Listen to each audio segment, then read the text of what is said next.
சொல்வதெல்லாம் உண்மை.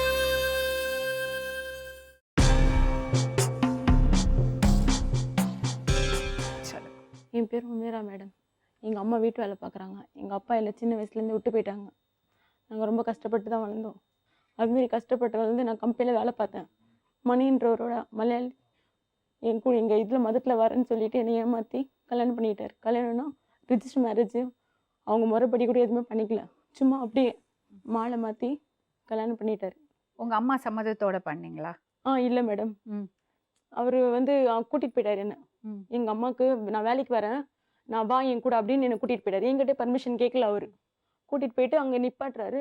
எனக்கு தெரியாது அவங்க வீட்டுக்கு தான் கூட்டிகிட்டு போகிறாருன்ட்டு. என்கிட்ட சொல்லவும் இல்லை. நான் சாவை கூப்பிட்ட கூட நீ வந்து தான் ஆகணும் அப்படின்னாரு. சரி வர அப்படின்னு சொல்லி கூட போய் நான் கிளம்பி போனா ஒரு வீட்டில் எடுத்துன்னு போய் நிற்க வைக்கிறாரு. அங்கே வந்து என்னை கேட்குறாரு, புர்கா போட்டுட்டு இருக்கேன், புர்காவை கழட்டுனாரு. நான் புர்காவெல்லாம் கழட்ட மாட்டேன், நீ கழட்டணும் அப்படின்னாரு. சரி வீட்டாண்டு தானே வந்து கழட்ட சொன்னாருன்ட்டு கழட்டிட்டு வீட்டுக்குள்ளே போகிறேன். அங்கே வந்து பொட்டு இருக்கான்னு கேட்குறாரு. என்ன இவர் டிஃப்ரெண்ட்ஸாக நம்மளுக்கு பிஹேவ் பண்ணுறேன் அப்படின்னு சொல்லி பார்த்தா அவங்க அம்மா மலையாளியா அவங்க அக்காவா. அப்புறம் சொல்லவே இல்லை. எப்படி இருக்கேன் ஃபிகர் அப்படின்னாரு. என்னங்க இது கொஞ்சம் கூட நாகரிகம் இல்லாமல் குடிப்பாரு. அப்புறமா தான் இப்போ என்னை கூட்டிட்டு வந்து என்கிட்ட வீட்டில் அவங்க ஏற்றுக்கிட்டாங்களா? அவங்க ஏற்றுக்க மாட்டேன்ட்டாங்க மேடம். நீ எங்களோட ஞானஸ்தானம் எடுக்கணும் அப்படின்னாங்க. நான் ஞானஸ்தானம்லாம் எடுக்க மாட்டேன், உங்கள் பையன் என்னை வந்து விரும்பினாரு, அதை ஃபஸ்ட்டு கேளுங்க, எங்கள் மதத்தில் வரேன்னு சொன்னார். இப்போ என்கிட்ட தப்பு பண்ணிட்டாரு, வேற வழி இல்லை எனக்கு, இவர் கூட தான் வந்து வாழணுன்ற மாரி ஆயிடுச்சு எனக்கு. இப்போ நீங்கள் தான் இப்போ எனக்கு ஒரு குழந்தை தங்கிடுச்சுன்ற காரணத்துக்காக நான் அவர் கூட வாழ்ந்தேன் மேடம்.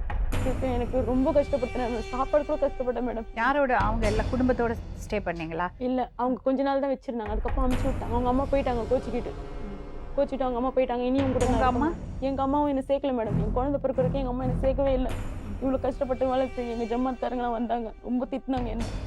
உனக்கு கொஞ்சம் கூட இவ்வளோ கஷ்டப்பட்டு ஒன்று வளர்த்தோமே. எப்படி உனக்கு குழந்தை உண்டாச்சு கல்யாணத்துக்கு முன்னாடி?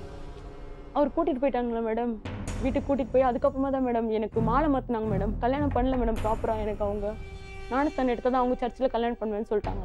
நான் ஞானஸ்தானம் எடுக்க மாட்டேன்னு சொன்னேன். அதுக்கப்புறமா இவங்க எதுவுமே ப்ராப்பராக எங்கள் வீட்டில் பேசி எதுவும் அதுமாரி இல்லை. கல்யாணமே பண்ணல, அவங்க வீட்டில் வாழ வைக்கிறாங்க. அப்புறம் எனக்கு பேபி ஃபார்ம் ஆயிடுச்சு, எனக்கு குழந்தை தங்கிடுச்சு எனக்கு. சரி இப்போ என்ன பண்ணுறது, வாழ்ந்து தான் இவர் கூட தான் ஆகணும் அப்படின்ட்டு இவர் கூட நான் வாழ்கிற ஸ்டேஜ் ஆயிடுச்சு. ஒரு குழந்தை தங்கச்சி மேடம். திருப்பி ஒரு குழந்தை பிறந்தது எனக்கு. எங்கள் அம்மா டெலிவரி வரைக்கும் வரவே மாட்டேன். என்ன குழந்தை? பொண்ணு குழந்தை பிறந்தது. அப்புறம் எங்கள் அக்கா அழுதா, அம்மா பெரியமா பொண்ணு. அவள் சொன்னா ஹாஸ்பிட்டல் எல்லாரும் கத்துறாங்க, அவளுக்கு யாருமே இல்லையான்ட்டு. அவர் கூட்டிகிட்டு வந்து நடு ரோட்லேயே விட்டு போயிட்டாரு மேடம். எனக்கு யாருமே இல்லை, எனக்கு ஹெல்ப்பே இல்லை. என் நாத்தனார் பெரிய நாத்தனார் இருக்காங்க, அவங்க வந்து வெளிநாட்டுக்கு போயிட்டாங்க. இவர் வந்து என்ன சொல்கிறது, உங்கள் அம்மா கிட்ட சொல்லி வை, என் குழந்தை பிறந்த உடனே எனக்கு தெரியப்படுத்தல கொலை பண்ணிவிடுவேன் அவங்கள அப்படி அவரு. சரி நான் என்ன பண்ணுறது, நம்ம வந்துட்டோமே, இவர்கிட்ட நம்ம நம்பி போயிட்டோம், இவ்வளோ கஷ்டம் நம்ம படுறது சொல்ல. நான் அவர்கிட்ட சொல்லி கூட அவர் என்ன இது பண்ணல. நீ நான் 50 பவுன் போட்டுன்னு வந்தேன், உனக்கே இவ்வளோ வாய், உனக்கே. நான் அவர்கிட்ட வாயே ஆட மாட்டேன் மேடம். என்னன்னு அமைதியாக பேசிட்டு போயிடுவேன். சாப்பிட்றது கஷ்டப்பட்டேன், ஒரு நல்லது ஒரு கெட்டது அவர்கிட்ட என்ன சொன்ன, வளையல் வாங்கி போடுங்க, எனக்கு ப்ரெக்னெண்ட்டாக இருக்கா இல்லையா, நிற மாதம் பூ வைக்கணுங்க, எதுவுமே அவர்கிட்ட நான் அனுபவிக்கல மேடம். அப்புறம் என்ன பண்ணுறது, வேறு வழி இல்லை. யூரின் போயிட்டு இது டபுள் வச்சுப்பாரு, வாமிட் எடுத்து டபுள் வச்சுப்பாரு. ஏன் என்கிட்ட அவர்கிட்ட நான் இருந்தே ஆகணும் மேடம். குடிச்சிட்டு வந்தாருன்னா கூட இருந்தே ஆகணும். நான் அவர்கிட்ட அவ்வளோ டார்ச்சர் கொடுத்தாரு. நான் சொன்னேன், வீட்டில் தான் நான் கஷ்டப்பட்டு வந்தேன், உங்ககிட்டயும் நான் கஷ்டப்படுறேன்னு, எனக்கு ஏன் இந்த நிலைமை அப்படின்ட்டு. குழந்தை நிற மாதம் மேடம், சின்ன கதவு, அந்த கதவை பிடிச்சி அடித்தது அந்த குழந்தை ஓடுறதே நிப்பாட்டிச்சு மேடம். அப்புறம் நான் சொன்னேன், என்னங்க இது, இப்படி நான் வரலன்னு சொல்லி இப்படியே என் மேலே இது பண்ணுவேன்னா போடி அப்படின்ட்டு. அவர் நல்லா ஹைட்டாக இருப்பார். அப்புறமா நான் என்ன செஞ்சேன், ஹாஸ்பிட்டலுக்கு போனேன். நான் பாத்ரூம் சறுக்கி விழுந்துட்டேன் டாக்டர், என்னன்னு தெரியல, எனக்கு குழந்தை சுத்தவே இல்லை, அடுத்த மாதம் டெலிவரி டைம் கொடுத்துருக்காங்க அப்படின்னு பார்த்தோன்னே, எங்கே போய் சொல்லாது, உங்கள் வீட்டுக்கார அடிச்சாரா அப்படின்னு கேட்டாங்க. அப்படிலாம் ஒன்றும் இல்லை டாக்டர், நான் கீழே போனேன், பாத்ரூம் சறுக்கி விழுந்துட்டேன் அப்படின்னோடனையும் அதுக்கப்புறமா அவங்க இது பண்ணி பொண்ணால் வச்சு இது பண்ணி அழுத்து பார்த்துட்டு அமுச்சு விட்டாங்க. எனக்கு ஒன்றும் இல்லைம்மா கவலைப்படாது அப்படின்ட்டு. அப்புறம் டெலிவரி லேட் ஆனவும் குழந்தை மண்டை வீங்கிச்சு அப்படின்னாங்க. பயந்துட்டேன்னா, ஐயோ எனக்கு யாருமே இல்லையா பார்க்குறது. அம்மா எங்கள் அம்மா சொன்னாங்க, வேறு வழி இல்லை, நான் தானே பார்த்தாகணும் அப்படின்ற மாதிரி. அப்போ தான் மேடம் எங்கள் அம்மா இறக்கப்பட்டு என்னை சேர்த்தாங்க. என் குழந்தை பிறந்தோடனே அந்த குழந்தை மூஞ்சி பார்த்து, வேறு வழி இல்லையே, நம்ம தான் தப்பு பண்ணிட்டோம், நம்ம குழந்தைக்கு இப்போ அம்மாட்ட தான் நம்ம நாடி ஆகணும்னா. எங்கள் மாமியார் வந்தாங்க, 11 நாள் இருந்து குழந்தைய குளிப்பாட்டினாங்க, எல்லாம் பண்ணாங்க. திருப்பியும் குழந்தைக்கு ஞானஸ்தானம் எடுக்கணும் அப்படிலாம் பேசினாங்க. நான் எதுவுமே எடுக்க மாட்டேன். நான் எப்படி வந்தேன் அப்படி தான் இருக்கேன். உங்கள் பிள்ளைக்கு நம்பி வந்தேன், அவரும் ஏமாற்றிட்டார் என்ன.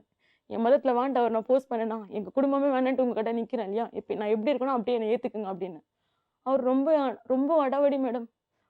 அசிங்கமா தவிர என்ன பேச மாட்டார் மேடம். நான் ரொம்ப அட்ஜஸ்ட் பண்ணிட்டு இருந்தேன். சரி, துணி தைக்கிறதுக்கு கூட 20 ரூபா கொடுப்பேன் மேடம். சர்ஃப்க்கு 10 ரூபா, சோப்புக்கு 10 ரூபா. ஒரு பால் வாங்கினா கூட பாலுக்கு 10 ரூபா, 20 ரூபா, பிஸ்கெட் 10 ரூபா. அப்படிதான் மேடம் படி அளந்து சோறு போடுவார் மேடம்.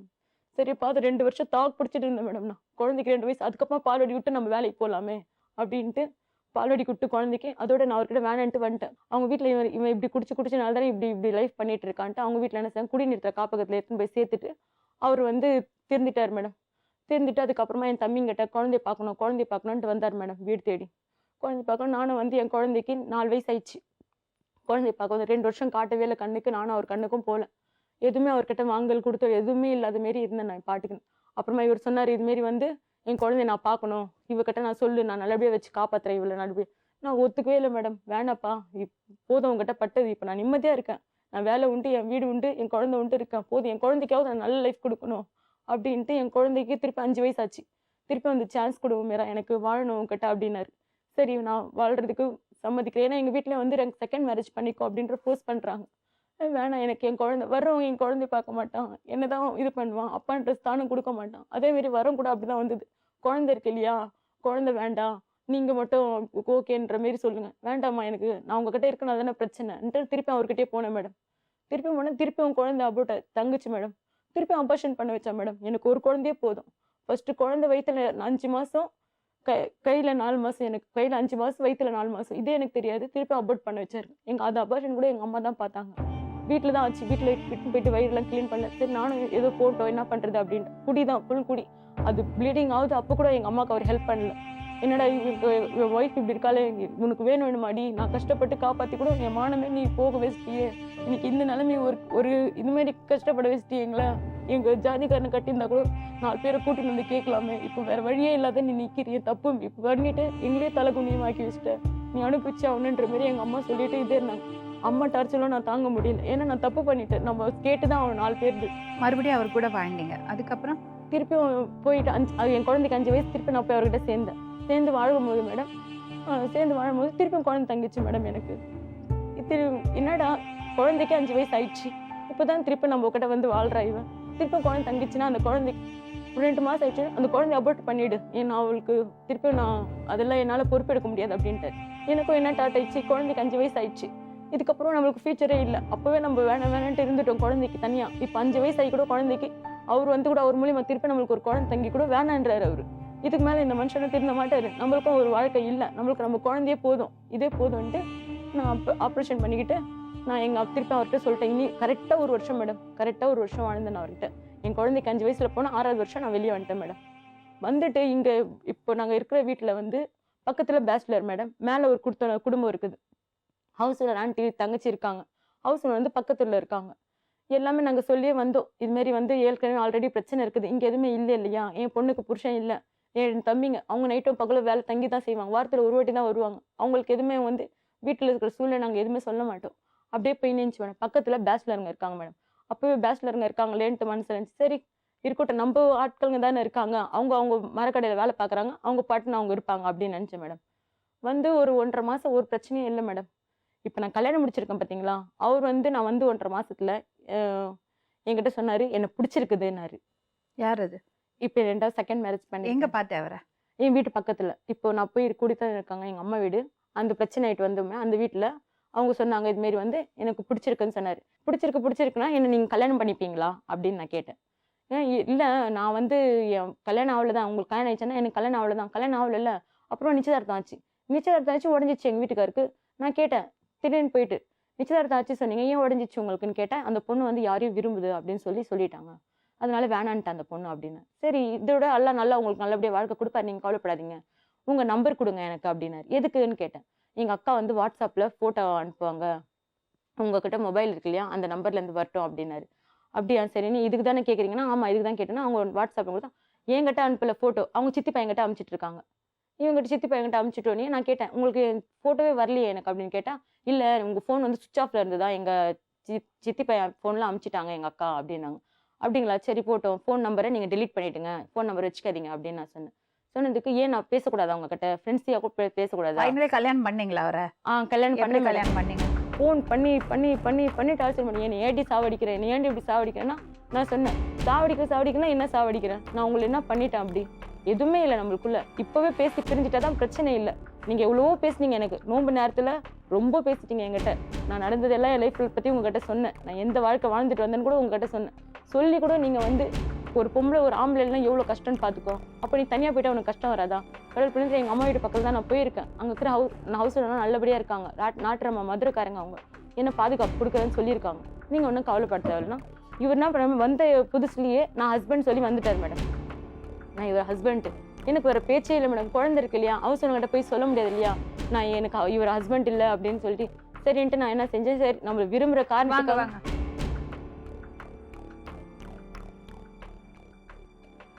நம்ம விரும்புறாங்கன்னு சொல்லிட்டு இவர் சொல்றா இல்லையா, நீ என்னோட சூழ்நிலை புரிஞ்சுக்கோ மீரா, என் தங்கச்சி இருக்கா, என் மாப்பா இல்லை, என் ஊர் வகை சைடு எனக்கு தெரிஞ்சதுன்னா ஒதுக்கி வச்சிருவாங்க, என் பிரச்சனையை கொஞ்சம் புரிஞ்சிக்கோ. ரொம்ப ரிக்வஸ்ட் பண்ணாரு மேடம். இவர் ரொம்ப ரிக்வஸ்ட் பண்ணி என்னை இது பண்ணாரு.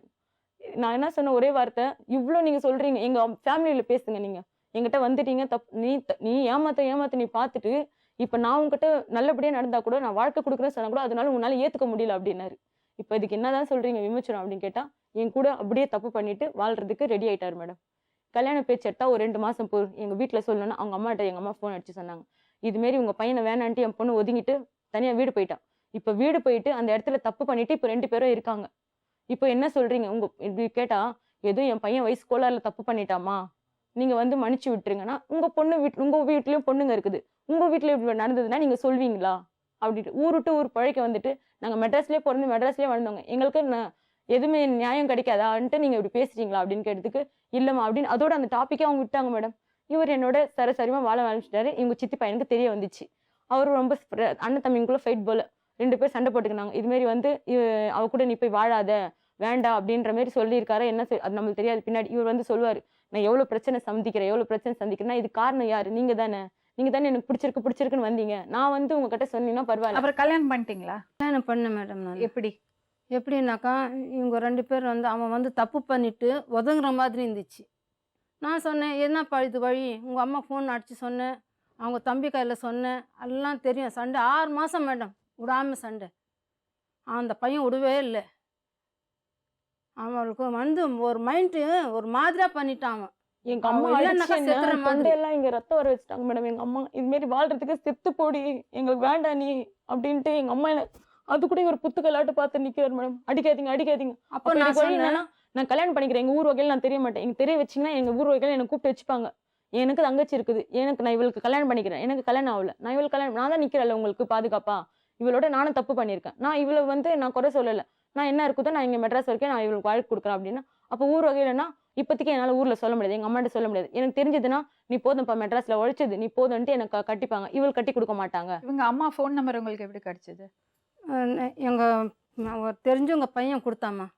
பக்கத்தில் அவங்க சொல்லுங்க, இந்த பையன் கேப் மாதிரி தான் இவன், ஒரு பேச்சு சரியா இருக்காது, அவன் ஏமாத்துற பையன் தான் இவன், கொஞ்சம் பார்க்குறதுக்கு ஒன்று நல்ல பையன் மாதிரி இருப்பான், நீங்கள் ஃபோன் பேசுங்க சொல்லி. சரி, அப்புறம் எப்படி கடைசியில் கல்யாணம் பண்ணீங்க? கல்யாணம்னாக்கா இவன் அதான் சண்டை போட்டேன் நான். ஒன்றும் உங்கள் வீட்டில் போய் ஊரில் நான் சொல்ல போகிறேன் இல்லையாட்டி ஏதாவது ஜமாத்து வகையில இப்ப போனா கூட இப்ப எங்களை தான் காரி துப்புவாங்க. ஏற்கனவே என் பொண்ணு அப்புறம் எப்படி கல்யாணம் நடந்தது? இவன் தான் ஒத்துக்குனா நான் இங்கே கல்யாணம் பண்ணிக்கிறேன். ஆமா, இப்போ நான் வந்து உனக்கு கல்யாணம் பண்ணிக்கிறேன்னு சொன்னா நீ தான் எல்லாமே பாத்துக்கணும், நான் யாருமே சாட்சி நிக்க மாட்டேன். ஏன்னா எல்லாரும் என்னத்தை திட்டுவாங்க, என் ஃப்ரெண்ட்ஸ் கிட்ட சொன்னா கூட என் ஃப்ரெண்ட்ஸ் சொல்லுவாங்க, உன் தங்கச்சி ஒருத்தி வச்சுக்கிட்டு நீ தப்பு பண்ணியன்ட்டு, அதனால நீ தான் பாத்துக்கணும் எல்லாமே. அப்ப எங்க ஜமாத் மூலியமா சொன்னா எங்கள வந்து NOC வாங்கி தான் கல்யாணம் பண்ணணும். அது வந்து எங்க ஜமாத்ல சொல்லிட்டாங்க, உன் குழந்தை சர்டிபிகேட்ல பர்த் சர்டிபிகேட்ல பேர் மாத்தினாதாமா, இவரோட பேர் போட்டாதான் நான் வந்து கல்யாணம் பண்ணி வைக்க முடியும்னு எங்க ஜமாத்துல சொல்லிட்டாங்க. நான் விசாரிச்சு போய் பார்த்தேன், குழந்தையோட சர்டிபிகேட்ல எல்லாம் போய் விசாரிச்சு பார்த்தா அப்படிலாம் மாற்ற முடியாது, ஸ்பெல்லிங் மிஸ்டேக்கு இனிஷியல் மாத்தினாதாம்மா முடியும், இப்படிலாம் மாற்ற முடியாதுமா அப்படின்னு சொன்னாங்க. நான் என்ன சொன்னேன், இப்படி சொல்றாங்க ஹசரத் வந்து சொன்னா, யாருமா அப்படி சொன்னா, 20,000 ரூபா கொடுங்க. நான் சொன்னேன், எங்ககிட்ட அவ்வளோ ரூபாலாம் இல்லை, 20,000 ரூபாலாம் எங்களுக்கு வழி இல்லை அப்படின்ட்டு. அப்புறமா எங்க அம்மாண்ட சொன்னேன், இதுக்கு என்னதாம்மா வழின்னா எங்க வீட்டுக்கார்ட்ட கேட்டதுக்கு எனக்கு என்ன தெரியும், கல்யாணம் முடியுங்க, எங்க வீட்டாளுங்க சைடு சொல்லி பண்ணோன்னா பரவாயில்ல, நீங்க பொறுக்கவும் மாட்டீங்க, எத்தனை மாசமா பொறுக்கிறது, இப்படியே தப்பு பண்ணிட்டு இத்தனை நான் ஆயிடுச்சு, இத்தனை மாசம் 4 மாசம் வாழ்ந்துட்டீங்க, நீங்க கல்யாணமே இல்லாத, இப்போ நீங்க ஹராம் தான் பண்ணோன்னா அது என்னதான், அது ஒரு வழி, உங்க சம்பளத்துல கூட பர்க்கத்து இருக்காது, முஸ்லிம்ஸோட சம்பிரதாயம் தெரிஞ்சு நீங்க இப்படி தப்பு பண்ற அப்படின்னு கேட்டதுக்கு அப்புறமா எங்களுக்கு கல்யாணம் முடிக்கணும்னு ஒரு இடத்துக்கு சொன்னாங்க மேடம். அப்புறம் அவங்க வந்து அந்த ஹஸ்ரத்தோட ஃபோன் நம்பர் கொடுத்து எங்களுக்கு சொன்னாங்க, அவங்க வந்து கோவத்துல இருக்காங்களாம். அவங்க வந்து சொன்னாங்க, நாங்களும் வந்து ப்ராப்பராக தான் கல்யாணம் பண்ணுவோம், வீட்டில் வந்து கல்யாணம் முடிச்சாங்க மேடம். கல்யாணம் முடிச்சதுக்கு இவர்கிட்ட கேட்டாங்க, என்னப்பா இவளுக்கு ஒரு குழந்தை இருக்குது, தெரிஞ்சுதான் நீ இது பண்ணி, ஆமா நான் சம்மதிச்சு தான் கல்யாணம் பண்றேன், இதுமாரி வந்து எந்த ஒரு பிரச்சனையும் என் சைட்ல வராது, இவங்களும் உங்களுக்கு எந்த சைடும் பிரச்சனை பண்ண மாட்டாங்க, நீங்க எங்களை கல்யாணம் பண்ணிங்க தாராளமா அப்படின்னு சொன்னாங்க. சரி நான் சொன்னேன், எங்க வீட்டாளுங்க தான் வராங்க, அவங்க வீட்டாளுங்க யாருமே வரல ஹஸ்ரத் அப்படின்னா என்னம்மா பண்றது, பையன் இருக்கிற சூழ்நிலை சொல்றான் இல்லையா, தங்கச்சி கல்யாணம் ஆகணும், ஊர் வகையில தெரிஞ்சா நான் ஒதுக்கி வச்சிருவாங்கன்ட்டு நீயும் கொஞ்சம் இது பண்ணுமா அப்படின்ற மாரி எங்களுக்கு 4 பேர் வச்சு இவரும் வந்து கல்யாணம் முடிச்சாரு மேடம். முடிச்சு வீட்டு வரைக்கும் நாங்க இது பண்ணோம். அப்போ கூட எனக்கு ஒரு பயம் மேடம், நான் என்ன கல்யாணம் பண்ணிட்டா கூட நாளைக்கு இவர் விட்டு போயிட்டாருன்னா என்ன உத்தரவாதமே இல்லையே. இப்போ வந்து இந்த மனுஷன் வந்து வீட்டுக்கு சொல்லலாம், தங்கச்சிக்கு தெரிஞ்சா அம்மாவுக்கு தெரிஞ்சா நோயில படுத்துட்டு, ஏற்கனவே பிபி ப்ரெஷர் சுகர்லாம் இருக்குதுன்றாரு, படுத்துட்டா குணமே பண்ண முடியாது சொல்றாரு. நானே வந்து கஷ்டப்படுற ஃபேமிலியில் தெரிஞ்சு கூட இவர் இப்படி பண்றாரு அப்படின்ட்டு நான் அல்லான்ட்டு இருந்தேன். இப்படி வேலைக்கு போவேன் வருவேன், எப்படி என்னோட சம்பளம் தான் மேடம், என்னோட அட்வான்ஸ் காசு தான், நான் தான் 20,000 ரூபாய் அட்வான்ஸ்க்கு வீடு காசு கொடுத்தேன், நான் தான் வாடகை கொடுத்தேன். இவர்கிட்ட இந்த காசே இல்லை மேடம், ஏன்னா வீட்டுக்கு சம்பாரிச்சு கொடுக்கணுமே, வீட்டில் கேட்பாங்களே காசு என்ன பண்ற ஏது பண்றேன்ட்டு அப்படின்ற மாதிரி இவருக்கு நான் சப்போர்ட் கொடுத்தேன். இவர் சப்போர்ட் கொடுத்தது என்ன பண்ணாரு, மிஸ்யூஸ் தான் பண்ணிக்கிட்டாரு என்ன. மிஸ்யூஸ் பண்ணிக்கிட்டு இவர் போக போக போக போக இப்படியே ஆயிடுச்சு மேடம். கல்யாணம் பண்ணோம் மேரா ஊர் வகையில் இல்லாட்டி என் தங்கச்சி கல்யாணம் நடக்காது, எனக்கு இப்போ கல்யாணம் முடிக்கணுன்றாங்க அப்படின்னு சொன்னார். நான் சொன்னேன், தங்கச்சி கல்யாணம் பண்ணோன்ற சரி, இப்போ ஃபர்ஸ்ட்டு உனக்கு கல்யாணம் முடிக்கணும்னா இப்போ என்னோட வாழ்க்கை என்னங்க பண்ணுறது, இப்போ நான் ஊர் வகையில் நான் கல்யாணம் பண்ணாதானே எனக்கு என் எங்கள் குடும்ப மானமும் இருக்குது இல்லையா அப்படின்னா, உங்கள் அம்மாண்ட சொல்லு, உங்கள் அம்மாண்ட சொல்லி அந்த கட்டிக்க போகிற பொண்ணுகிட்ட சொல்லு, உங்கள் ஃபேமிலி ஃபஸ்ட்டு தெரியப்படுத்தலை, நீ பொண்டாட்டின்ற அங்கீகாரமே கொடுக்கல, ஒரு பையன் மெட்ராஸில் தப்பு பண்ணியிருக்கா, நாங்கள் சொல்லி கூட அவங்க வரல, வந்து என்ன நடவடிக்கைன்னு கேட்கல, கேட்டிருந்தாங்கன்னா நான் இங்கே இருந்திருப்பேன், நான் எப்பயும் நான் ஊர் வகையே போய் இன்னொரு கல்யாணம் பண்ணிட்டானா? பண்ணிட்டேன் மேடம். 4ஆம் மாதம் 2ஆம் தேதி பண்ணிட்டு இருக்காரு மேடம். எப்படி கண்டுபிடிச்சிங்க? நான் ஊர் கிளம்பி போனேன் மேடம்.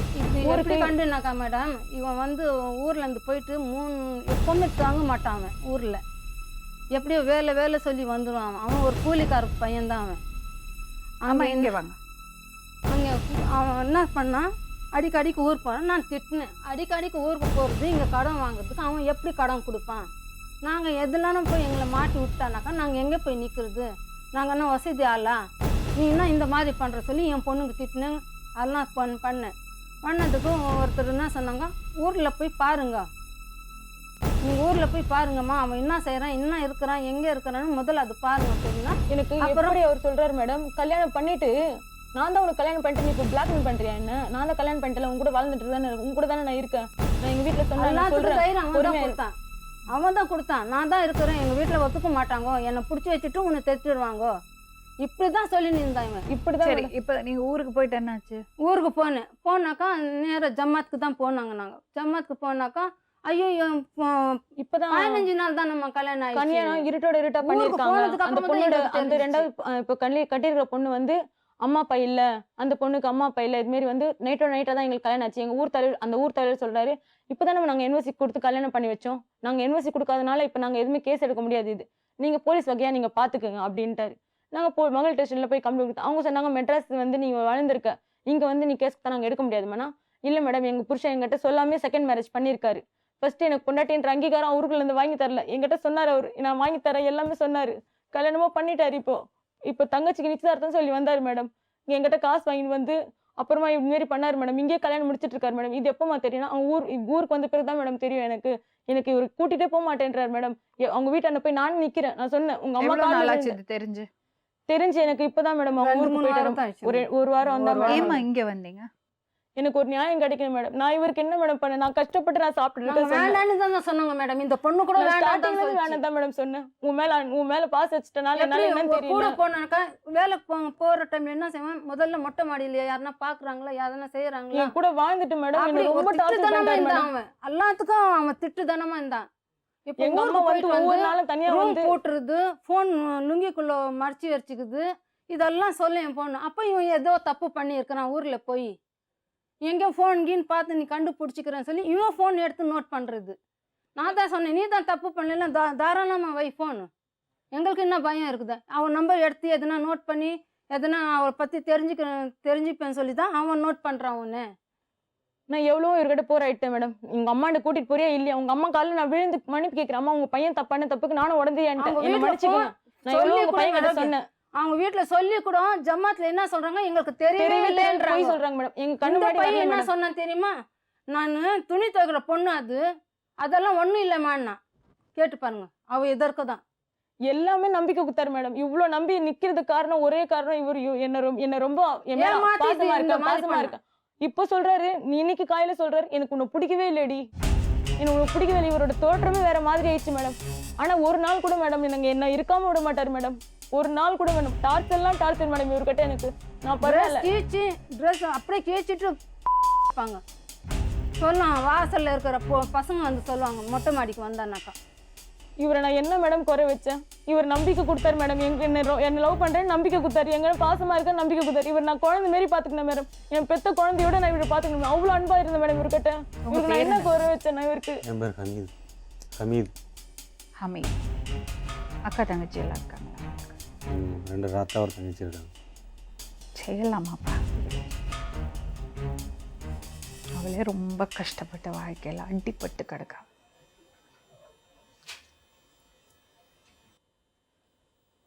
நான் இவருக்கு விரோதி இல்லை மேடம். இருமா கல்யாணம் பண்ணுறதுக்கு இஷ்டம் இல்லைன்னா அப்புறம் எங்க அவங்களோட வாழறீங்க? ஏமாத்தலாமா அப்படி? ஏமாத்தினு சொல்றாங்களா? என்ன ஏமாத்தினா? நீங்க அவங்க கூட வாழ்ந்துருக்கீங்க. ஆமா. அப்புறம் அவளை கல்யாணம் பண்ணி வீட்டில் வந்து அவங்க வீட்லயே கல்யாணம் பண்ணியிருக்கீங்க சொல்றாங்க. இப்போ இன்னொரு கல்யாணம் பண்ணிட்டீங்களா? ஆமா, அது ஊரளவில் பண்ணியிருக்கேன். ஏற்கனவே கல்யாணம் பண்ணுவேன்னு சொன்னேன், பண்ணிக்கன்னு அவள் சொன்னான்.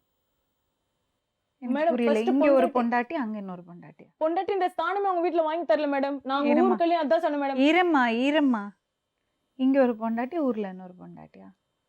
அப்படி இல்லை மேடம், இங்கே ஒரு சூழ்நிலை காரணமாக கல்யாணம் முடிஞ்சிட்டு அவங்க குடும்பத்தால் எல்லாமே அவங்க வீட்டில் வச்சு ஒரு பூர்த்தி பண்ணிட்டாங்க. எல்லாமே முடிஞ்சதுக்கப்புறம் நான் அவள்கிட்ட கருப்புடுத்தி பண்ணிட்டாங்கன்னா அந்த பொண்ணோட நீங்க பழகலையா? பழகணும் பேசணும், எதுவுமே செட் ஆகாது அப்படின்னு சொன்னேன். அவங்க எதுவுமே கேட்கலையே. கல்யாணம் பண்ணால் செட் ஆகாது அப்படின்னு சொன்னால் எதுவுமே கேட்கல. எப்போ மேடம் சொல்லணும் அது? ஏன் phone செட் ல ஆகாது? பேசிட்டு உங்க அப்பா இருக்கும்போது அம்மாக்கு சொல்லுங்க. பயப்பட்டீங்களா? அப்பா கிடையாது, அம்மா தான் இருக்கு. அம்மாக்காக பயப்பட்டீங்களா? ஊரில் அது செட் ஆகாது எவ்வளோ சொன்னேன். அவங்க குடும்பத்தால் யாருமே கேட்கல, கம்பல் பண்ணி பண்ணி சரிப்பா. வச்சிட்டாங்க. சரி, அப்படி இருந்தா அந்த பொண்ணோட ஏன் பழகினீங்க? எதுக்கு ஆசை கொடுத்தீங்க? அவளோட நெருக்கமா ஏன் பழகினீங்க? செட் ஆகாத பொண்ணோட நீங்க ஏன் பழகுறீங்க? நாங்க ஸ்டார்டிங்கே வேண்டான்னு சொல்லிட்டாங்க. ஒரு பொம்பளைன்னு அவ்வளோ கோவம் ஆயிடுச்சாப்பா? நான் அப்படி நினைக்கலாம் மேடம். நான் வந்து 3 பேர் கூட பிறந்திருக்கேன். அப்ப ஏன் எனக்கு இப்படி துரோகம் பண்ண? ஈரமா பாத் கத்தி இரு. வச்சு போயிரும். செட் ஆகாதுன்னு ஏன்பா அவங்களோட பழகுனீங்க? அவங்க ஏற்கனவே ஒரு புருஷன் அடிபட்டு ஒரு குழந்தையோட நிற்கிறாங்க. நீங்களும் ஆசை காமிச்சு அந்த பொண்ணை எதுக்கு ஏமாத்தினீங்க? நீங்க அந்த பொண்ணை விரும்புனீங்களா? விருப்பங்கிட்ட பழகவும் பேசுவோம், சாப்பாடு சாப்பிட்ருக்கேன். இந்த மாதிரி பழகுவோம் பேசுவோன்னா எந்த மாதிரி பழகுவீங்க? பேசுவீங்க, நெருக்கமா பழகுவீங்க. அப்ப அவங்க மேல ஆசைப்பட்டீங்க, அப்படித்தானே? அப்படித்தானே? அப்ப அவ யாரு? ஒரு மனைவிங்கிற மரியாதை கொடுக்காம ஒரு பொண்ணோட நீங்க பழகினீங்கன்னா அந்த பொண்ணுக்கு பேர் என்ன? அவங்க என்ன சொன்னாங்க, இப்படி வாழ்ந்துட்டு இருந்தா கராமை ஒரு நிற்கான ஒரு இதுக்கு பண்ணிக்கப்பா அப்படின்னு. அது பண்ணிட்டு கரெக்டாக தான் இருந்துச்சு. இருங்க ஒரு நிமிஷம். நிக்காங்கிறது அடுத்த படி. நீங்க நிக்கா பண்ணுறதுக்கு நீங்க தயாரா இருக்கல, அவங்க கட்டாயப்படுத்தினாங்க, அது அவங்க சொல்லிட்டாங்க. ஆனா அந்த நிக்கா பண்ணுறதுக்கு முன்னாடி நடந்த சம்பவம் இருக்குல்ல, அவ கூட பழகிட்டு இருந்தது. ஒரு ஊருக்குள்ள இருக்கா, அவ தனி பொம்பளை, குழந்தைய வச்சுட்டு ஒரு 2 பொம்நாட்டிங்க இருக்காங்க. நீங்க போயிட்டு வந்துட்டு எல்லாம் இருந்தா ஊர் என்ன சொல்லும்? நான் விருப்பப்பட்டு நான் போகலையா, ஒரு வல்கடையாமல் ஃபோன் பண்ணி கூப்பிட்றதுனால இது பண்ணுறதுனால தான் நான் போனேன். எப்படி நீங்க என்ன யார் பச்சை phone குழந்தையா? பண்ணி போய் பேசாதே, நீங்க பச்சை போய் குழந்தையா? பேசாதே. ஏங்க இப்ப விருப்பம் நான் ஒரு அடுத்த நிமிஷம். சொல்லி பேசுங்க. யாரு கூப்பிட்டாலும் போவீங்களா? அப்படி நீங்க யாரு கூப்பிட்டாலும் போவீங்களா? அங்க யார்கிட்டயும் பேச மாட்டாங்க. இருங்கம்மா இரு. bro, யார் அப்படி கூப்பிட்டாலும் போவீங்களா? அப்ப அதுக்கு என்ன பேரு? இப்ப என்ன சொல்றீங்க? இப்போ நான் வந்து நேற்று 2 நாள் தான் ஆகுது வந்து ஊர்லேருந்து வந்து. ஊர்லேருந்து வந்து உன்ட்ட என்ன சொன்னேன்னா, ஊர்ல இருந்து என்ன சொன்னீங்க? இல்லை என்ன சொன்னேன் நீனே சொல்லு. ஏன் ஊருக்கு வந்து என்ன அசிங்கப்படுத்தினேன்? என்ன ஏன் ஊருக்கு கேவலப்படுத்தினேன்? வந்து ஏன் அசிங்கப்படுத்தினா, போலீஸ் வரைக்கும் எதுக்கு போனேன், எதனாலும் பேசி தீர்த்துக்கலாமே அப்படின்ட்டு சொன்னேன். வேற என்ன சொன்னேன்? பேசிட்டு ஒரு நிமிஷம். என்ன பேச தீர்த்துக்கலாம்? இல்லை ஜமாத்தளவு ஊரளவு வந்து பொலிட்டிஷனில் வந்து கேவலப்படுத்துறதுக்கு நம்ம இருந்து நம்ம கல்யாணம் முடிச்சோம் 4-5 பேர் என்ன பேசணுமோ அதுக்கு என்ன வழிபாடோ அதை பண்ணியிருக்கலாம். என்ன வழிபாடு? என்ன வழிபாடு? இல்லை மேடம், அங்கே என்ன பேசணும்? என்ன வழிபாடு? நீங்க இன்னொரு பொண்ணை கல்யாணம் பண்ணுவீங்க, அவங்க கூட பழகுவீங்க, இன்னொரு கல்யாணம் பண்ணுவீங்க, அப்புறம் ஊருக்கு போய் இன்னொரு கல்யாணம் பண்ணுவீங்க, அவ பேசாம இருக்கணும். அவள் தான் ஏற்கனவே கல்யாணம் பண்ணிக்கன்னு என்கிட்ட சொல்லியிருக்காளா ஊரில் ஓரளவு நீ பண்ணிக்கன்னு சொல்லியிருக்காளா பொண்டாட்டி இந்த சொன்னேன்னு ஸ்தானமே சொல்லி கொடுக்கலையாங்க. அதுக்கப்புறம் எதுக்கு பொண்டாட்டிக்கு அப்ப என்னோட கல்யாணம் பண்ணுவேன்? விருப்பத்தில் நடந்தாலும் கொடுக்க முடியும்னா பொண்டாட்டி என்னோட விருப்பத்தில் எப்படி நடந்தாலும் பச்சை கொடுக்க போய் பேசுற? முடியும் உன் அம்மா மேல சத்தியம் பண்ணு நீ. விருப்பப்பட்ட உன் பெத்த தாய் மேல- பெத்த பொண்ணு செருப்பால அடிப்பேன் நாயே. பெத்த தாயை வந்து சாவடிக்கிறதுக்கு வந்தாரு மேடம். உங்க அம்மா என் அம்மா கேட்டு ஹாஸ்பிடல் படுத்து அட்மிட் நீ. ஆயிருக்கா, நான் அதனாலதான் நான் போறேன், ஊருக்கு வரதுக்கு லேட் ஆயிடுச்சு அப்படின்னாரு மேடம். ஏங்க இவ்வளவு நாள் லேட் பண்ற? போன் பண்றது இல்ல மேடம், சுவிட்ச் ஆஃப் பண்ணி வச்சிருது மேடம், சைலண்ட்ல போடுறது. போன் நைட்ல இது லுங்கில இது பண்ணிக்கிறது, போட்டுறது, இதெல்லாம் புதுசா செஞ்சா அதான் சந்தேகம் வந்துச்சு எங்களுக்கு. இவருக்கு எந்த இதுல என்ன வகையில தெரியுமா attachment? ஃபர்ஸ்ட் பிரச்சனை என்ன தெரியுமாம்மா, எவ்வளவு அடிபட்டாலும் உங்களுக்கு புத்தி வராது. கல்யாணம் பண்ணிக்கிறேன்னு சொல்றதுவன் எதுக்கு அவசரப்பட்டு உங்க கூட வந்து குடும்பம் நடத்தணும்? இவ்வளோ தூரம் அடிபட்டு லவ் பண்ணி அடிபட்டு குழந்தைய பெற்று வந்து நிக்கிற, நீ எப்படி இருக்கணும்? நெருப்பு மாதிரி இருக்க வேண்டாம்? அப்படிதான் மேடம் இருந்தேன் நான். கல்யாணம் பண்ணிக்காம அவரை எப்படி நீ வீட்டுக்குள்ள விடுவ? நீ என்ன காரணம் வேணா சொல்லு. எல்லா தப்பும் நம்மளே பண்ணியா கத்துக்க முடியும்? மற்றவங்களை பார்க்கறது இல்ல, கஷ்டப்படுறவங்களை பார்க்கறது இல்ல.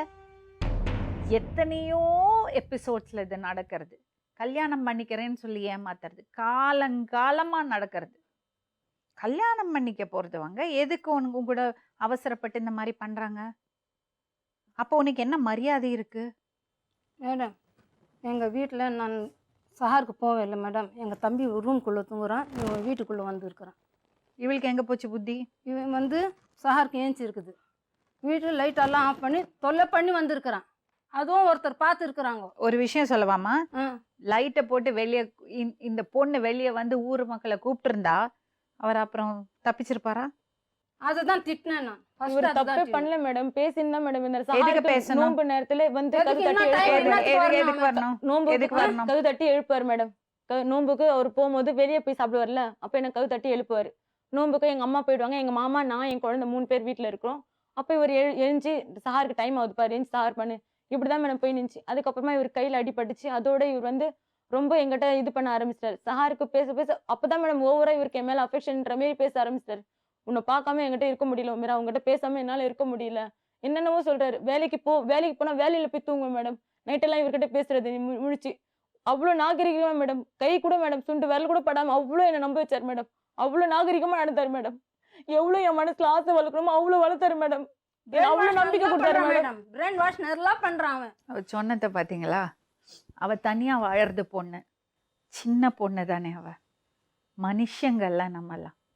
அவர் அந்த அளவுக்கு ஆசை கொடுத்தா, அந்த அளவுக்கு நல்லவன் மாதிரி நடிச்சா அவன் நம்பிட்டா. ஒரு பொண்ணுக்கு நம்பிக்கை தானே எல்லாம். எந்த பொண்ணுமே புருஷனை பங்கு போட்டுக்கிறதுக்கு ஒத்துக்க மாட்டா. உங்களுக்கு வேணா சாதாரண விஷயமா இருக்கலாம். நீங்க வந்து அது அவளுக்கு வந்து நான் வாழ்க்கை கொடுத்தேன்னு நீங்க நினைக்கலாம். ஆனா அவ அப்படி பார்க்கல. எல்லா பொண்ணுக்கும் என்னோட புருஷன் எனக்கு மட்டும்தானே ஒவ்வொரு பொண்ணும் நினைப்பா. புரியுறதுங்களா? நீங்க ரொம்ப சாதாரணமா சொல்றீங்க கட்டாயப்படுத்தி கல்யாணம் பண்ணாங்கன்னு. நீங்க பழகி இருக்கீங்க, அக்கம் பக்கத்துல எல்லாரும் பார்த்துருக்காங்க. அவங்க அம்மாக்கு எப்படி இருக்கும்? வந்துட்டு போயிட்டு இருந்திருக்கீங்க. அந்த பொண்ணு தனிமையில உங்க பண்ணு, நான் எதுவுமே பண்ண மாட்டேன், இருங்க. உன்னை வந்து கம்ப்ளைண்ட் எதுவுமே பண்ண மாட்டேன்னு சொல்லி நம்பிக்கையில தான் கல்யாணம் பண்ணி கையெழுத்து போட்டேன். பேப்பரை கூட கொடுத்துட்டு தான் போனேன். என்னது புரியல? கல்யாணம் இல்ல. முடிச்சது கை நாட்டு அந்த வச்சு நான் கையெழுத்து கல்யாணம் போட்டு பண்ணேன். பேப்பரை கூட சொன்னா கல்யாணம் முடிஞ்சோன்னு அந்த பேப்பரை கொடுத்துட்டு தான் வந்துட்டேன் அப்படின்னு. நீங்க ஏன் இன்னொரு கல்யாணம் போய் பண்ணீங்க? அப்போ நம்பிக்கைன்னா இன்னொரு கல்யாணம் பண்ணிருக்க அப்படி கூடாதுல்ல? இல்லை மேடம், நான் அவள்கிட்ட ஏற்கனவே சொல்லி ஊர் அளவில் என்ன பண்ணதான் செய்வாங்க, நான் கல்யாணம் பண்ணதான் செய்வேன். பொண்டாட்டி நான் தானம் கொடுக்கலையேங்க. நீ அது ஊர் இல்லைங்க வகையில உங்க தப்பு. அம்மாண்ட ஊர் அளவுல அப்ப நீங்க உங்க அம்மாவை ஏமாத்துறீங்க, உங்க அக்கா தங்கச்சிகளை ஏமாத்துறீங்க, இன்னொரு பொண்ணை ஏமாத்துறீங்க, இந்த பொண்ணை ஏமாத்துறீங்க. இன்னொரு பொண்ணை கல்யாணம் பண்ணீங்களா? அவளுக்கு தெரியுமா இந்த கல்யாணம் பண்ணிருக்கீங்கன்னு? தெரியாது. அப்புறம் இதுக்கு பேரு தெரிய ஏமாத்தல். சொன்னாரு மேடம். நான் சொன்னேன் எதுக்கு நீ அங்க தெரியாம இருமா. தெரியாம இருமா. திணிரோ ஏமாத்தல் இல்லையாப்பா அது? ஏமாத்தல் தான். ஏமாத்தல் தானே. எவ்வளவு பெரிய தவறு அது. உங்களை யாராவது அப்படி ஏமாத்திருந்தா நீங்க சும்மா இருப்பீங்களா? இல்ல உங்க அக்கா தங்கச்சிங்களை யாராவது அப்படி ஏமாத்திருந்தா சும்மா இருப்பீங்களா? அது எப்படிங்க மனசு வருது? அப்ப அவ யாருங்க? அவ ஒரு கல்யாணம் ஆயிரு குழந்தை இருக்குங்கிறதுனால அவளுக்கு மானம் இல்லையா? இல்ல அவளுக்கு ஆசை பாசம் இல்லையா? அவளுக்கு தன்மானம் இல்லையா? நீங்க செஞ்சது தவறுன்னு நீங்க ஒத்துக்கிறீங்களா? தப்பு தான். உங்க அப்பா அம்மாவையும் விட்டு கொடுக்க முடியல, அம்மாவையும் விட்டு கொடுக்க முடியல, இவளையும் சமாளிக்க முடியாது. அதுதானே உங்களுக்கு பிரச்சனை. இந்த பொண்ணை ஏமாத்தணும்னு அவர் நினைக்கல, ஆனா அவங்க அம்மாவையும் குடும்பத்தையும் அவரால் சமாளிக்க முடியல. கரெக்டா? ஒரு பொண்ணை நேசிச்சோன்னா, நான் அவளை நேசிச்சேன், அவள் எனக்கு மனைவிங்கிற அந்த ஒரு ரெண்டு பேரும் அந்த பொறுப்பை எடுத்துக்கணும். அதை எடுத்துக்காம அக்கா தங்கச்சிங்கள்ட்டையும் அம்மாட்டையும் நல்ல பேர் வாங்கணுங்கிறதுக்காக அவங்க தான் கட்டாயப்படுத்தினாங்க, அவங்க தான் கூப்பிட்டு வர வச்சாங்க சொல்கிறது எவ்வளோ பெரிய தப்பு. இப்போ யாரை கூப்பிட்டு வர வச்சாலும் நீங்கள் போயிடுவீங்களா? சரி விடுங்க மேடம், நடந்து இப்போ என்ன பண்ணணும் எனக்கு ஒரே ஒரு விஷயம் தான்ப்பா. இப்போது நீங்கள் இன்னொரு பொண்ணையும் கல்யாணம் பண்ணிட்டீங்க, அதுக்கு அவள் சம்மதிச்சிட்டான்னு வேற சொல்கிறீங்க. ஆரம்பத்தில் இப்படி தான் சரி, இப்போ எனக்கு என்னன்னா, அந்த பொண்ணுக்கு ஒரு குறை இருக்கு மன அளவில், அந்த குறையை நீங்கள் நீக்கணும். என்ன செய்யணும்? மெயினாக என்னன்னா, ஒத்துக்கணும். நீங்கள் ஆமாம் நான் உன்னை விரும்பினேன், உன்னை விரும்பி தான் உனக்கு அந்த நம்பிக்கை கொடுத்தேன். அது உண்மையா? நீ உண்மையை ஒத்துக்கணும். நான் சொல்லி நீங்கள் சொல்லக்கூடாது. நிஜமாவே உங்களுக்குள்ள என்ன நடந்தது, அவளோட உணர்வுக்கு மதிப்பு மரியாதை கொடுங்க. அவளை சீப்பாக்கிடாதீங்க. உங்க பின்னாடி அளவுக்கு அவளை கேவலப்படுத்தாதீங்க. உங்க ஊர்ல என்ன சொல்லுவாங்கன்னு எனக்கு தெரியும். உங்க அம்மா அக்கா தங்கச்சிங்கெல்லாம் என்ன பேசுவாங்க, அவதான் மயக்கிட்டா, ஒரு புள்ள பெத்தவ, ஒருத்தன்ட்ட போய் குடும்பம் பண்ணிட்டு வந்திருக்கா, என் தம்பியை பார்த்து அவனை வந்து என் தம்பி வயசு பையன், அவனை கையை காலை காமிச்சு ஏமாத்திட்டா, கட்டாயப்படுத்தி கல்யாணம் பண்ணி வச்சுட்டாங்க, இப்படிதான் சொல்லுவாங்க. நீங்க பண்ண தப்புன்னு உங்களுக்கு தெரியாது. உங்க மேல இருக்கிறது பாசம் உங்க கண்ணை மறைக்கும். அப்படி ஏதாவது பண்ணனாங்க நான் உங்ககிட்ட நான் உண்மையை மட்டும் அவ போயிடுவாப்பா. உண்மையா உங்களுக்குள்ள என்ன நடந்தது அதை மட்டும் சொல்லுங்க, அவ வேலையை பார்த்துட்டு போயிடுவா. அந்த பொண்ணு பக்கத்துல போய் உட்காருங்க தம்பி.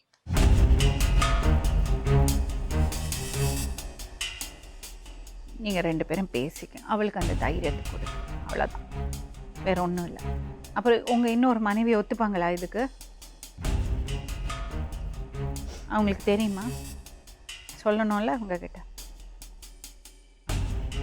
எல்லாமே நீதான் சொன்னீங்க, எது பண்ணாலும் எனக்கு நீதான் சொன்னீங்க. நீ 2வது கல்யாணம் பண்ண மாட்டேதானே, நமாஸ் படிச்சு துவா கேள்றி சொன்னல, இப்ப நான் தான் காரணம்னு சொல்றேன் அந்த மேடம் முன்னாடி. உங்க அம்மாண்ட மருமகன்றது தான் எனக்கு வாங்கி கொடுத்தியா? எங்க இப்படி மனசாச்சு கொண்டுட்டு பேசுறேன், கொஞ்சமாவும் தயவு தரிசனம் காட்டுங்க. நான் உங்ககிட்ட வாழ்க்கை கேட்டேன்னா, எனக்கு புரிச்சு நான் வான்னு கேட்டேன்னா, என்ன தானங்க இப்ப ஊர் வகையில தப்பா பேசுறாங்க. எங்க அம்மாவை என்ன எவ்வளவு கேவலப்படுத்துறாங்க கேட்டல, எங்க அம்மா என்ன எவ்வளவு அசிங்கப்படுத்துறாங்க, எவ்வளவு அடிச்சாங்க. இவர் வந்து உண்மையா சொல்லியிருந்தா அது பேசி தீர்த்து இருக்கும் மேடம். அதுக்கு தான் இப்ப பேச. அவருக்கு 2வது ஒண்ணு, பொய் சொன்னா அவருக்கு பிடிக்காது, யாருக்குமே பிடிக்காது அது. அவர் போய் நிறைய பேசி இருக்கிறார். ஏமாற்றக்கூடாதுல்ல.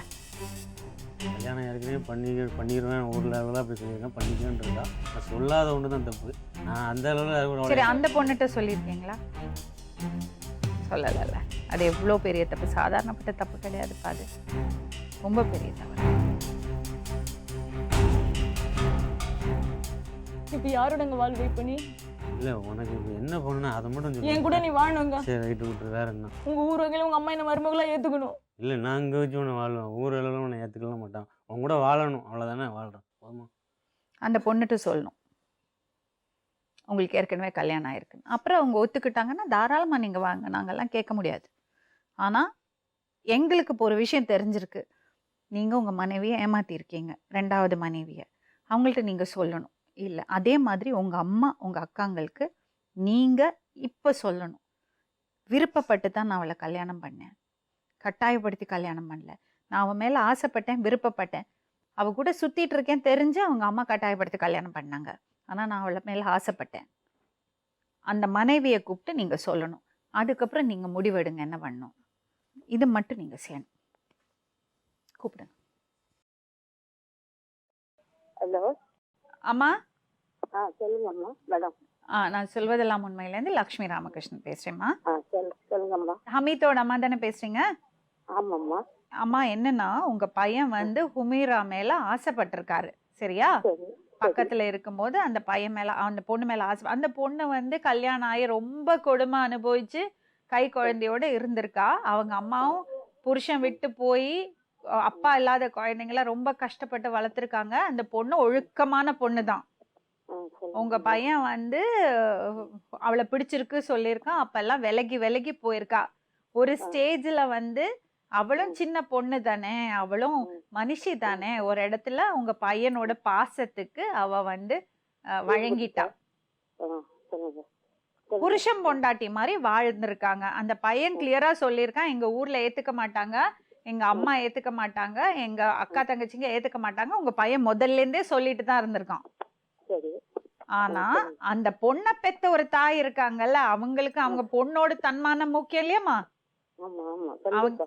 அவங்க என்ன சொல்லியிருக்காங்க, நீ இப்படி வந்துட்டு போயிட்டு இருக்க, திருட்டுத்தனமா பண்ணிட்டு இருக்க, இது எங்களுக்கு ரொம்ப கேவலம், நீ தாலி கட்டி தான் ஆகணும்னு சொல்லியிருக்காங்க. அப்ப அவர் என்ன சொல்லியிருக்காரு, நீங்க இப்போ ஊர்ல வந்து சொன்னீங்கன்னா எங்க அம்மா வந்து ரொம்ப அதிர்ச்சி ஆயிடுவாங்க, அதனால யாருக்குமே தெரிய வேண்டாம், நீங்களே ஏற்பாடு பண்ணுங்க, நான் கட்டிக்கிறேன் தாலி சொல்லி கட்டிட்டாரு. ஆ, ஆ. சரிங்களா? சொல்லுங்க. இந்த பொண்ணுகிட்ட சொல்லியிருக்காரு, எங்க வீட்டுல ஒத்துக்க மாட்டாங்க, அதனால நான் ஊர்ல கல்யாணம் பண்ணுவேன்னு சொல்லியிருக்காரு. இந்த பொண்ணு ஓகே சொல்லியிருக்கு.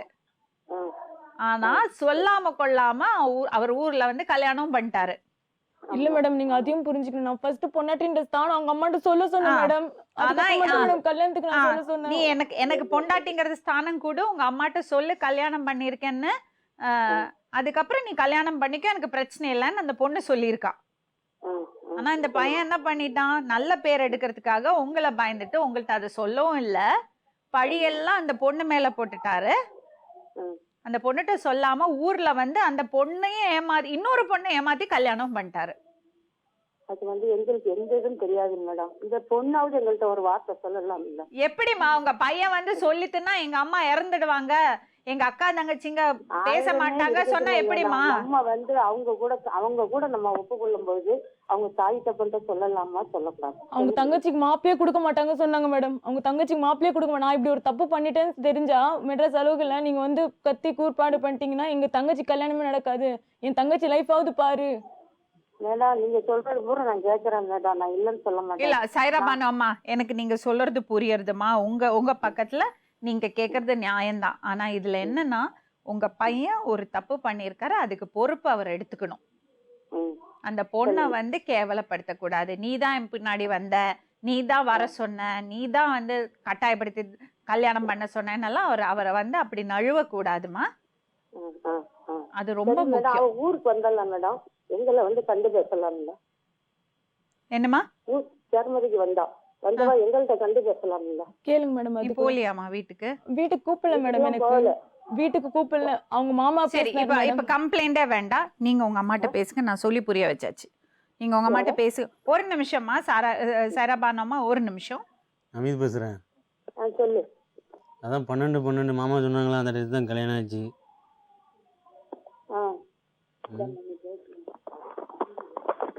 ஹலோ. அதான் அந்த கல்யாணம் நடந்துச்சுல்ல. ஆமா. அதுதான் மேடம் சொல்கிறாங்க, அதான் உன்ட்ட சொல்லிட்டு இருக்கேன். அதான் எல்லாமே தெரியுமா மேடத்துல, நீ கொஞ்சம் பேசு. கமிதா பேசுறீங்களாமா? ஆமா கமிதா பேசுறேன். நான் சொல்வதெல்லாம் உண்மையிலேருந்து லக்ஷ்மி ராமகிருஷ்ணன் பேசுறேன். சொல்லுங்கம்மா. உங்க தம்பியோட முதல் மனைவி இங்க வந்திருக்காங்க. சரி. அவங்க அம்மாவும் வந்திருக்காங்க. சரி, ஓகே. உங்க தம்பி வந்து இன்னொரு கல்யாணம் பண்ணும்போது அவங்கள்ட்ட சொல்லல. ஆமா சொல்லல. ஆமா, இப்போ அந்த இன்னொரு கல்யாணம் பண்ணியிருக்காங்க இல்லையா, அந்த பொண்ணுட்டு முதல்ல கல்யாணம் ஆனது சொல்லல. ஆமா. தப்பு இல்லையாமா இதெல்லாம்? உண்மையிலே தப்பு தான் மேடம். தப்புனா பயங்கரமான தப்பு. இப்படி அவன் அநியாயத்தை பண்ணிட்டான்னு அவனை திட்டாம பேசாம இல்ல, பெரிய தப்பு பண்ணிட்டான் மேடம். ஒரு வார்த்தை சொல்லியிருந்தா அந்த 2வது கல்யாணத்தை வந்து ஸ்டாப் பண்ணிருப்பேன். சரிம்மா. பேசு எனக்கு. இப்ப என்னம்மா, இந்த பொண்ணு ஒண்ணுதான் சொல்றா, வேற ஒன்னும் சொல்லல. எனக்கு வந்து நான் வந்து என்ன ஆசைப்பட்டு தான் கல்யாணம் பண்ணீங்க, எனக்கு மனைவி ஸ்தானம் கொடுங்க, என்ன வந்து கேவலப்படுத்தாதீங்கன்னு மட்டும்தான் அந்த பொண்ணு கேக்குறா. சரி. அந்த பொண்ணுட்ட ஒரு சமாதானமா ஒரு 2 வார்த்தை பேசிட்டீங்கன்னா அவ கொஞ்சம் நிம்மதியாயிடுவா. வேற ஒண்ணும் இல்லம்மா, இந்த சமுதாயத்துல அவ நல்லபடியா வாழணும்னா ஒரு பொண்ணு வச்சிருக்கா, அவளுக்கு ஒரு தன்மானம் இருக்கு இல்லையாம்மா? கண்டிப்பா. பேசுமா. ஹலோ, அஸ்ஸலாமு அலைக்கும்க்கா. அலைக்கும் சொல்லுமா. என்ன உங்க வீட்டு மருமகளா ஏத்துப்பீங்களாக்கா? கேட்டு எப்படிமா உன்னை கூப்பிட்டு உன்னை எப்படிமா வைக்க முடியும்னு சொல்ல பார்க்கும். உன்னை கூப்பிட்டு வச்சேன்னா நீ சொல்லி நீ வந்து இப்போ போன இந்த சொல்வையெல்லாம் ஒன்றுக்கு நீ கொஞ்ச நாள் முன்னாடி போயிருந்தேன்னா நான் கண்டிப்பா ஏதாவது ஒரு ரியாக்ஷன் எடுத்திருப்பேன். எல்லாத்தையும் விட்டுட்டு நீ கடைசியில் இப்படி பண்ணும்போது உனக்கு இதுங்கவா அந்த பொண்ணுக்கு இதுங்கவா சொல்லி பார்க்கும். உங்களுக்கு தெரியலன்னு சொல்லாதீங்கக்கா, இப்போது கொஞ்சம் உண்மையா பேசுங்கக்கா. மனசாட்சியோட தெரிஞ்சுதானக்கா நீங்க கல்யாணம் பண்ணி வச்சீங்க.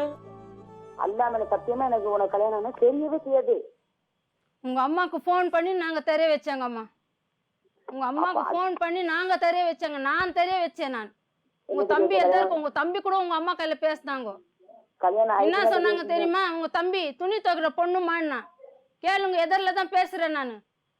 அந்த அம்மா எனக்கு ஃபோன் பண்ணி என்ன பேச வைக்கவே இல்லை. ஒரு திருப்பு அந்த மவுண்ட் ரோடில் அந்த பிரச்சனைனால அதுக்கப்புறம் ஒரு திருப்பு ஃபோன் பண்ணி பேசினாங்கல்ல, பிள்ளைய வந்து எப்படி பேசினாங்க மேடம். அவங்க அம்மா கையில நான் எங்க அக்கா பொண்ணு எங்க பெரிய அக்கா 3 பேர் பேசினாங்க. மவுண்ட் ரோட்ல ஒரு 3 பிரச்சனை பேர் பேசினாங்க. அவங்க அம்மா என்ன சொன்னாங்க தெரியுமா? ஏதோ என் பையன் வந்து வயசு கோளாறுல தப்பு பண்ணிட்டமா, நீ மன்னிச்சு விட்டுருன்னாங்க அவங்க அம்மா. இதெல்லாம் தப்பு நினைக்க முதல்ல அவங்க அம்மாக்கு தான் இன்ஃபார்ம் பண்ணாங்க. நாங்க முதல்ல நடந்து கல்யாணம் முடிஞ்சதை யாருமே சொல்லவே இல்லை. அதுக்கப்புறம் நீங்களே சொல்லல. நீங்களே சொல்லுங்க. இல்லை இப்போ இவங்க சொன்னாங்கல்ல, நான் தான் போட்டு பையன்கிட்ட கொடுத்தேன் பேசுன்னு சொன்னா நீங்களே சொல்லியம்மா. இப்ப சொல்லுங்க, வேற ஒண்ணும் இல்ல. இப்போ உங்க அக்கா தங்கச்சிங்கள்ட்ட சொல்லுங்க. அதான் கொலுசு கல்யாணம் ஆயிட்டு கொலுசு. ஹலோ சொல்லு. அதான் கல்யாணம் ஆயிட்டுலாம் தெரியுங்களா, அதான் சொல்றாங்க. அது இப்பதான் தெரியும். முதல் மனைவி இங்க இருக்குது சொல்லுப்பா. வாய் திறந்து என் பொண்டாட்டின்னு சொல்லுங்க, வாய் திறந்து. எல்லாமே தெரியும். என்ன தெரியும்ப்பா? முதல் மனைவி இருக்குதுன்னு சொல்லுப்பா. கல்யாணம் நான் பால் குடிக்க குழந்தையா நீ? இருங்கம்மா இருங்கம்மா. அல்லாத நீ